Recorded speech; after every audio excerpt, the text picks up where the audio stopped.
আজকে বানাবো বেগুনি। তার জন্য বেসন নিলাম, কালো জিরে, নুন, একটু স্বাদ মতো চিনি, একটু খাওয়ার সোডা দিয়ে ভালো করে একটু স্বাদ মতো হলুদ দেব, দিয়ে ভালো করে জল দিয়ে ফেটে নেব।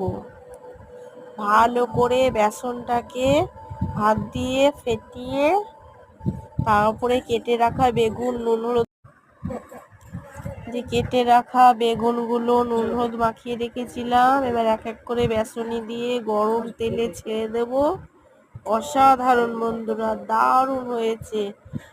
মসুর ডাল, গন্ধরাজ লেবু আর এই বেগুনি পাতে থাকলে একেবারে দুপুরের ভাত জমে যাবে, এক থালা ভাত খাওয়া হয়ে যাবে। অসাধারণ টেস্ট, অসাধারণ। বন্ধুরা, কেমন হয়েছে তোমরা আমাকে কমেন্টে জানাবে। অসাধারণ টেস্ট বন্ধুরা, দারুণ, অসাধারণ অসাধারণ। একদম দুপুরের খাওয়া জমে যাবে, অসাধারণ।